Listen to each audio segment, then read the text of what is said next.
Hi, I thought I'd make a quick video today just talking about getting that everyday flawless looking skin, that kind of really even but natural looking skin. Lots of people who've watched my acne covering video have sent me messages saying that my pinpoint concealing trick has kind of change their lives and that they really kind of use it every day. But I sort of want to point out that that technique that I have is not just for acne, it works for everyone. So I'm going to just show you roughly how I do kind of skin and how I think is a really natural way to do skin for every day.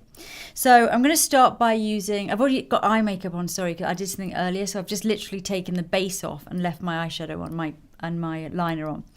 So for your base, you will start with whatever it is that you personally use. So everyone has different skin. I mean, if you usually use a tinted moisturizer, great. If you usually use foundation, then apply your foundation. But I want to say that your foundation is really just about evening out your skin tone.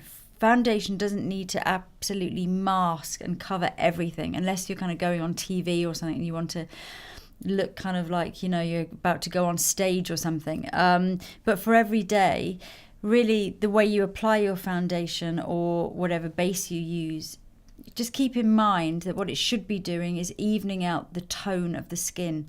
So any sort of major redness or blotchiness is taken down and reduced, and overall there's a more sort of even finish rather than covering every single blemish and everything. So I'm going to start my base today using the Pure Tinted Tinted Moisturizer by NARS. I'm going to apply with fingers. So this for me would be something that would not be enough probably to cover some of the little marks I have left over from spots and things, but definitely would help to take down some of the redness and even out my skin tone to a certain extent. It wouldn't give me a flawless look, but it would definitely even things out. And I often ask women, how much of your face do you feel needs coverage? And most people, even if they've only got a few spots or a little bit of pigmentation, will say, oh, you know, I need 80% coverage. And then you'll kind of take off their makeup and look at their skin, and I'll see sort of like a little bit of pigmentation here and then a spot there or a mark there, and I'll think, well, that's, you know, less than 20% of your face and the rest of your skin looks beautiful. Why are you masking all this lovely skin just to cover a small percentage? So I kind of, you know, right from the beginning of doing makeup, I kind of made that my sort of goal, to sort of embellish skin and cover it where it needs to be covered, but not all over. So I'm just going to blend this in. So that's a very light coverage of tinted moisturizer there. So now I'll need to do some pinpoint. And if I was going out in the evening, I would wear something a bit heavier than this. I'd wear like a foundation, but I would definitely sheer it out because I don't really like that heavy kind of really, really heavy look. So onto concealer now. I would definitely choose something which has got great coverage. Personally, I don't see the point of a really thin concealer or something that hardly conceals unless you're using it under your eyes, which is much thinner skin. But if you are trying to cover an old bit of pigmentation that's been left over from a blemish or a bit of redness around your mouth, you may as well use something very high coverage and just use a tiny amount of it. So things like stick foundations, I mean, this is a Murad one, but you could use any that have that real density. They're super, super camouflaging. They're really handy. Or liquid equivalent, so Cover FX do a liquid, Keramask do a liquid, and these are intensely, intensely covering. Likewise, the Dermablend foundation, which I've used before, amazing concealer. And then hot poured ones. So hot poured means ones that come in little pans like that. So that's the double wear one by Estee Lauder, which again has that real intense coverage and you don't need much. Or a cream, a thick cream like the Skin Enhancer by Kevyn Aucoin is also very good. So any of these work really well. In fact, there's also Laura Mercier, which you've seen me use before, the Camouflage Cream, which is quite drying, so good for more of an oily skin, whereas the creamier ones are good for a drier skin. So to do perfect concealing, the brushes that I recommend, it'll depend on what type of thing you're concealing, but for small directional little blemishes or redness, then a pinpoint concealer, I call it pinpoint concealing. So something like a very fine eyeliner brush. It needs to be tiny. Most people sell brushes which are too big for concealing.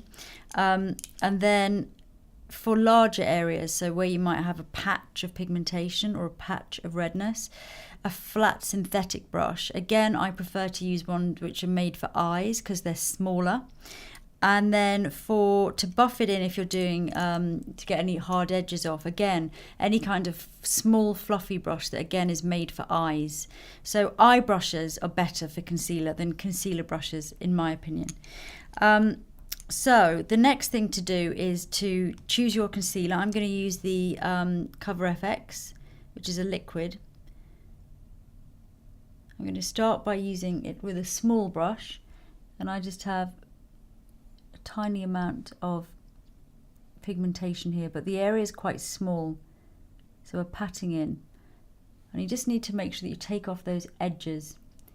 If you do it in a perfect sort of circle, you'll see it because it's a different texture to the rest of your foundation, whereas if you feather it in and take the edges so that they're kind of diffused, you really don't notice that in some areas of your face you've got thicker foundation, thicker concealer than others, or more coverage. Then if you do have a larger area of pigmentation or redness, you can use a flatter brush and just sort of pat it in. I always do it on top of your foundation though, because it'll just work so much better. It blends in then with the foundation, and also you're not rubbing it off when you put your foundation over the top. So that's quite a lot of coverage there, but I sort of need it there because I get very red in that area. And then again in with the pinpoint. Seems a bit time consuming, but actually you'll get the hang of it and you'll do it really quickly. And yes, it does take longer than putting a thick foundation all over your face, but the end result is more flawlessness, but more natural looking flawlessness.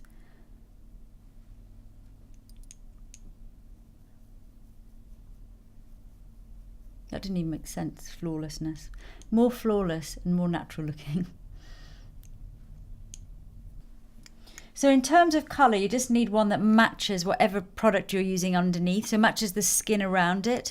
If you do have different areas of your face with pigmentation where you maybe have to tweak, or different areas that, you know, are different, naturally different, a different colour, then something like a palette, a hot poured palette like this one from MAC is really good because you can mix and match the colours, and they're available for all different sort of skin tones as well. Particularly if you've got pigmentation, as you might need to brighten up an area, maybe add a little bit more, you know, a little bit more pink or a little bit more orange in a particular area, whereas another area will be a little bit lighter. So you just need to invest a bit of time in it. If you do, like on a Saturday morning when you're not in a rush and you've got daylight in a good mirror, you can try different configurations of colour, and you'll know straight away if it looks too ashy or if it looks too dirty, or you can actually see where the concealing is, it's not right. And there's no magic formula that someone can just tell you what colour to use. You have to try it out.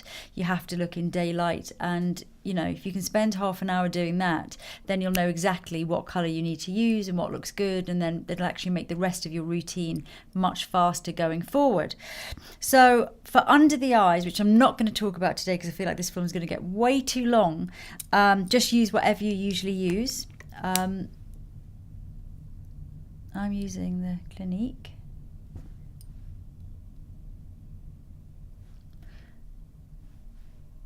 Sort of the same applies to under here as what I was saying about pigmentation, in terms of you have to find the right shade and also the right amount of coverage. Most of those heavy concealers that I've mentioned for covering blemishes will be too heavy for underneath your eyes, but you can mix them in with a little bit of foundation or a little bit of tinted moisturiser, and you could always use an eye primer as well if you have very oily under eye area. So really just kind of adapt that area to suit yourself, and maybe at some point I will make an under eye concealer video, which I keep saying I'm going to make, but I feel like it's going to be about 3 hours long, so I'm going to make a kind of quick one at some point. So we've got that's my sort of day look done.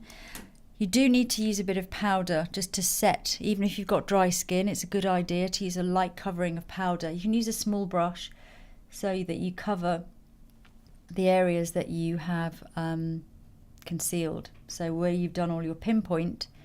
And then depending on your skin type will depend on how much powder you use. So you might decide that you need to use it all over your face if you're very oily, or just here and there to kind of cover a little bit of shininess, but also to set that concealing work.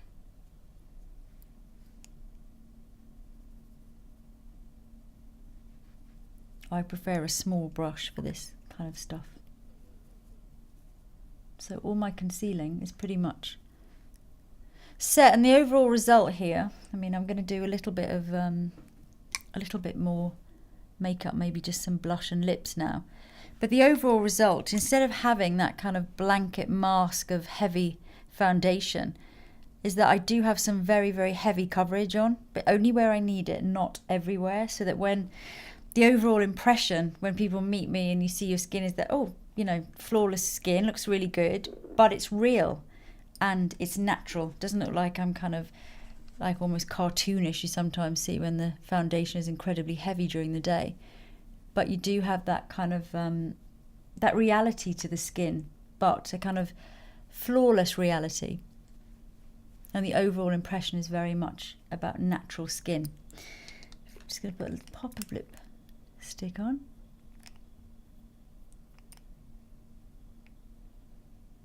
So that's kind of the finished look. And that's just a really kind of natural, everyday look where your skin is looking very natural, but has that flawlessness. It's a technique that I've used for years. I think it's perfect for, it's perfect and it's easy, and it's actually much quicker than it sounds, because you are just honing in on those areas. And if you do need more coverage, then do check out my acne covering video as well. But I hope that was helpful, and I'll see you soon.